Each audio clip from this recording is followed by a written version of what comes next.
পঞ্চম শ্রেণী বাংলা। তো 2026 সালে পঞ্চম শ্রেণী বাংলা। আজকে আমরা সমাধান করব। দেখো পৃষ্ঠা নাম্বার 116, তারপরে সমাধান করব পৃষ্ঠা নাম্বার 117, তারপরে সমাধান করব পৃষ্ঠা নাম্বার 118।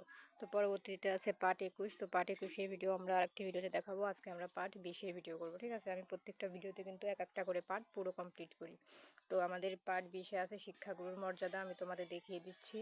হ্যাঁ, এই যে দেখো আমাদের পাঠ 20 শিক্ষাগুরুর মর্যাদা, ঠিক আছে? তো চলো আমরা ভিডিওটি শুরু করি। আর এখানে আমাদের শব্দের অর্থ আছে, অর্থের উত্তর এখানে দেওয়া আছে। এখন আমরা চলে যাব নিচে। এই 1 নাম্বার সমাধান করব এবং সমাধানের আগে বলে রাখি চ্যানেলটি সাবস্ক্রাইব করে দিতে, কারণ সাবস্ক্রাইব করলে কিন্তু আমি ভিডিও আপলোড করলে তোমাদের ফোনে অটোমেটিক ভিডিওগুলো চলে যাবে।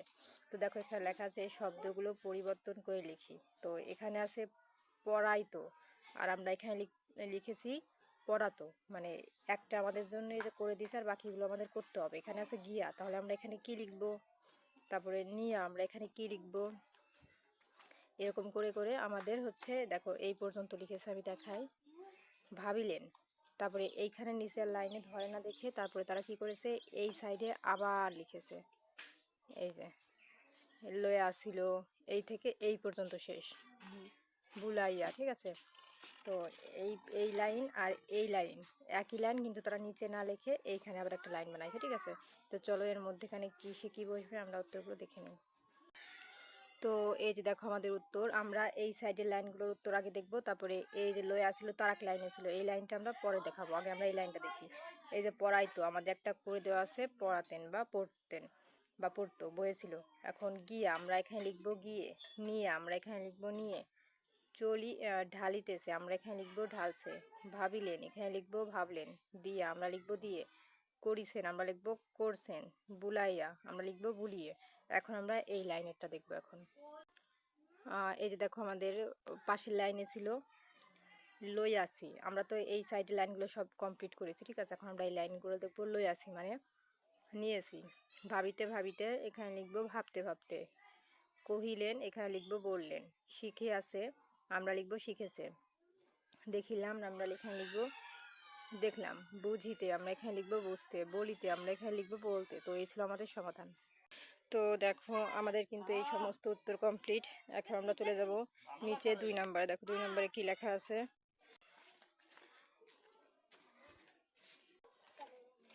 2 নম্বরে লেখা আছে কবিতার লাইনকে গদ্য ভাষায় লিখি। গদ্য ভাষায় বলতে এখানে কতে আছে কুমারে তাহার পড়াইতো এক মৌলভী দিল্লির। তারপরে আছে এগুলো হচ্ছে উপরের লাইনে লেখা, আর নিচে গদ্য ভাষায় যে একটা আমাদের করে দেওয়া আছে যে তার কুমারকে দিল্লির এক মৌলভী পড়াতেন। মানে উপরে আমাদের উল্টো লেখা আছে, আমরা এটাকে গদ্য ভাষায় একটা লিখেছি, তারা একটা বই করে দিয়েছে। আর বাকিগুলো আমাদের খ আর গ নাম্বার, ঘ নাম্বার আমাদের নিজেদের করার কথা বলেছে, ঠিক আছে? গ, ঘ, উম, চ, ছ, এই পর্যন্ত। তাহলে কি হবে, আমাদের এখানে এটা লেখা আছে যেটা আমরা এটাকে এখানে গদ্য ভাষায় উত্তর লিখবো, ঠিক আছে? এরকম। তো চলো আমরা প্রত্যেকটি উত্তর দেখে নিই। তো দেখো এখানে কিন্তু আমাদের খ নাম্বারের উত্তর তারা করে দিয়েছে। এই দেখো 2টা করে দিয়েছে, এই ক নাম্বার উত্তর করেছে এবং খ নাম্বার উত্তর করেছে। আমরা গ থেকে উত্তর দেখবো। দেখো খতে করে দিয়েছে শাহজাদা এক পাত্র হস্তে নিয়া ঢালিতেছে বাড়ি গুরুর চরণে। শাহজাদা একটি পাত্র হাতে নিয়ে গুরুর চরণে পানি ঢালতেছে, মানে এটাকেই আমরা নিচের লাইনে এরা গদ্য ভাষায় দেখো লিখে দিয়েছে, ঠিক আছে? তাহলে আমরা ঘ থেকে উত্তরগুলো চলো দেখে নিই। এই যে দেখো আমাদের ঘ থেকে উত্তর। গ নাম্বারে ছিল ঢালিতেছে বাড়ি গুরুর চরণে। তো আমরা উত্তরে গদ্য ভাষা গদ্যরূপে কি লিখেছি, গুরুর পায়ে পানি ঢালিতেছে। এখন ঘ নাম্বারে প্রশ্ন ছিল ভাবিতে ভাবিতে চিন্তার রেখা দেখা দিল তার ভালে। তো আমরা এটাকে গদ্য ভাষায় কি লিখেছি, ভাবতে ভাবতে তার কপালে চিন্তার ভাঁজ দেখা দিল। এখন দেখো আমরা উম নাম্বারে চলে যাব।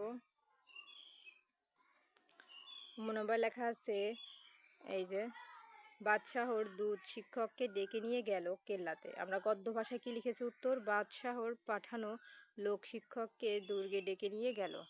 এখন দেখো আমাদের চ নম্বরে প্রশ্নে ছিল পুত্র আমার আপনার কাছে সৌজন্যে কিছু শিখিয়াছে। আমরা গদ্য ভাষায় উত্তর লিখেছি আমার ছেলে কি আপনার কাছে কোনো ভদ্রতা শিখেছে। এখন আমরা ছ নাম্বার দেখব। এই যে দেখো আমাদের 6 নাম্বার, প্রশ্নে ছিল, পুত্র আমার জল ঢালি শুধু ভিজাইতেছে ও চরণ। আর গদ্য ভাষায় আমরা উত্তর লিখেছি, আমার ছেলে কেবল পানি ঢেলে ওই পা দুটো ভিজিয়ে দিয়েছে। এই ছিল কিন্তু সমাধান। তো দেখো আমরা কিন্তু গ থেকে এই যে 6 পর্যন্ত উত্তর তোমাদের দেখিয়ে দিয়েছি। এখন আমরা চলে যাব 3 নাম্বারে। তো দেখো 3 নাম্বারে আমাদের এখানে বলেছে যুক্তবর্ণ ভেঙে লিখি এবং দুটি করে শব্দ বানাই। এই দেখো এখানে দন্তের শয় তয় আছে, আমরা ভেঙে লিখেছি দন্তের স যোগ ত, আর দুটি করে শব্দ লিখেছি। একটা শব্দ লিখেছি আস্ত আর একটা লিখেছি জলহস্ত। তো তোমরাও এইটা দিয়ে এখানে ভাঙে লিখবা ইয় যোগ ত চ, আর এটা দিয়ে এখানে দুইটা শব্দ লিখবা। সেম প্রত্যেকটাই ভাঙবা এখানে, আর দুইটা করে শব্দ এখানে লিখবা। তো চলো আমরা এর মধ্যে 9 পর্যন্ত উত্তর দেখে নিই। এই যে দেখো আমাদের উত্তর 1 নাম্বার দন্তের শয় তয়, তাহলে দন্তের শয় যোগ ত দিয়ে আমরা দুটো শব্দ লিখেছি আস্ত আর জলহস্তি। আর 2 নম্বরে ইয় যোগ চ, আমরা ভেঙে লিখেছি পঞ্চম কাঞ্চন। তারপরে ময় পয় আমরা এখানে লিখেছি এই যে ভাঙছি, আর উত্তর লিখেছি সম্পদ, আর একটা লিখেছি কম্পদ। আর এখানে মধ্যে 9 হয়, মধ্যে ন যোগ ত ভাঙছি, ভাঙার পর আমরা উত্তর লিখেছি কণ্ঠ আর কুণ্ঠা। তারপর এখানে আছে দন্তের শয় এ, তো আমরা দন্তের স যোগ ত রফলা কিন্তু আছে, তো আমরা লিখেছি অস্ত্র আর বস্ত্র, ভেঙে দুইটা শব্দ। তারপরে আছে ক্ষিয়তে ক্ষিয় যোগ পেটকামদানের স, আমরা দুইটা শব্দ লিখেছি শিক্ষক আর ক্ষমা।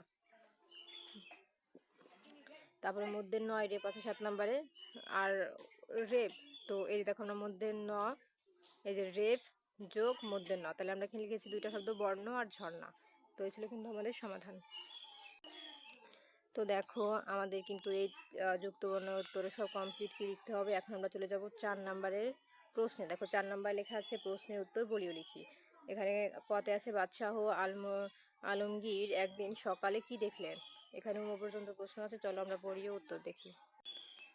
এই যে দেখো আমাদের ক নাম্বার প্রশ্ন, আর উত্তর হবে বাদশাহ আলমগীর একদিন সকালে দেখলেন যে তার পুত্র শাহজাদা একটি পাত্র হাতে নিয়ে শিক্ষকের চরণে পায়ে পানি ঢালছেন, আর শিক্ষক নিয়ে নিজ হাতে তার পায়ের ধুলো ধুয়ে মুছে পরিষ্কার করছেন। তো এখন দেখো খ নাম্বারে আমাদের প্রশ্নে কি লেখা আছে। এই যে খ নাম্বার প্রশ্নে লেখা আছে বাদশাহ ছেলে পানি ঢেলে দেওয়ার সময় শিক্ষক কি করছিলেন। উত্তর, বাদশাহ ছেলে যখন পানি ঢেলে দিচ্ছিল তখন শিক্ষক নিজ হাত দিয়ে নিজের পায়ের ধুলো মুছে মুছে সাফ করছিলেন। তিনি একবারও ভাবেননি যে শাহজাদাকে নিয়ে এভাবে কাজ করানো ঠিক হচ্ছে কিনা। এখন গ নাম্বারে কি লেখা আছে, এই যে গ নাম্বার লেখা আছে শিক্ষক কেন ভয় পেলেন। উত্তর, বাদশাহ তার পুত্রকে দিয়ে শিক্ষকের পায়ে পানি ঢালতে দেখে ফেললেন, এটি ভেবে শিক্ষক ভয় পেয়েছিলেন। তিনি ভেবেছিলেন বাদশাহ হয়তো একে তার পুত্রের প্রতি অসম্মান বা স্পর্ধা মনে করবেন এবং এর জন্য শিক্ষকের শাস্তি পেতে হতে পারে। এখন দেখো ঘ নাম্বার আছে শিক্ষক কি ভেবে মনে সাহস পেলেন। উত্তর, শিক্ষক মনে মনে ভাবলেন যে পৃথিবীতে শিক্ষকের মর্যাদা সবার উপরে, তিনি সত্য ও ন্যায়ের পথে আছেন, এই তিনি স্থির করলেন প্রাণের ভয়ে তিনি মাথা নত করবেন না।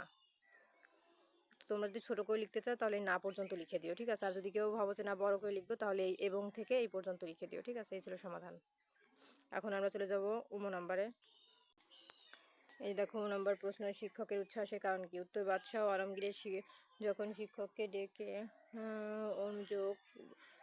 অনুযোগ করলেন যে তার পুত্র কেবল পানি ঢেলে দিয়ে দায় সেরেছে কিন্তু নিজ হাতে শিক্ষকের পা ধুয়ে দেয়নি, তখন শিক্ষক অবাক ও আনন্দিত হলেন। তো তোমরা ছোট করে লিখতে চাইলে এই পর্যন্ত লিখবা, এই হলেন পর্যন্ত, আর কেউ বড় করে লিখতে চাইলে এখান থেকে এতটুকু দিয়ে দিও। তো এই ছিল কিন্তু আজকের সমাধান। তো আমাদের কিন্তু এই 4 নাম্বার উত্তর কমপ্লিট। তো পরবর্তীতে আছে 5 নাম্বার কবিতাটি আবৃত্তি করি, উপরে কবিতাটি তোমরা আবৃত্তি করবা। এখন দেখো 6 নাম্বার আরো সহজ বলা আছে যে কাকে কি বলে সম্বোধন করি। কাকে কি বলে সম্বোধন করি টিক চিহ্ন দিই, যেমন সহপাঠী, তাকে তুমি কি বলো, তুমি, তুই। এখানে দুটা করে দিয়েছে, আর বাকিগুলো আমরা করব। খেলার সাথী মানে খেলার বন্ধুকে তোমরা কি বলো, আপনি। আমরা অবশ্যই এই যেটা বলি, তুই বলি খেলার সাথীকে। মাকে আমরা কি বলি, অবশ্যই মাকে আমরা তুমি বলি, এখানে টিক দিবা। তারপরে বাবা, একেও আমরা কিন্তু কি বলি, তুমি করে কথা বলি। তারপরে খালাকে কি বলি আমরা, খালাকে বলি আপনি। তারপরে খালুকে আমরা কি বলে কথা বলি, ডাকি, খালুকে আমরা বলি আপনি। তারপরে বড় ভাই বোন তুমি, তারপরে ছোট ভাই বোন তুই, এই ঘরে তো তুই আছে, হ্যাঁ হ্যাঁ তুই, এই তুই করে বলবা, এই ঘরে দিবা ছোট ভাই বোন তুই, তারপরে এই যে ছোট ভাই বোন তুই, তারপরে শিক্ষক আপনি, তারপরে বড় চাচা বড় অপরিচিত মানুষ আপনি, ছোট অপরিচিত মানুষ তুমি। তো এই ছিল কিন্তু সমাধান। এরকম করে তোমরা টিক চিহ্ন দিয়ে দিবা। তো এই ছিল সমাধান। পরবর্তীতে পার্ট 21 ভিডিও দেখার জন্য অবশ্যই সাবস্ক্রাইব মাই চ্যানেল।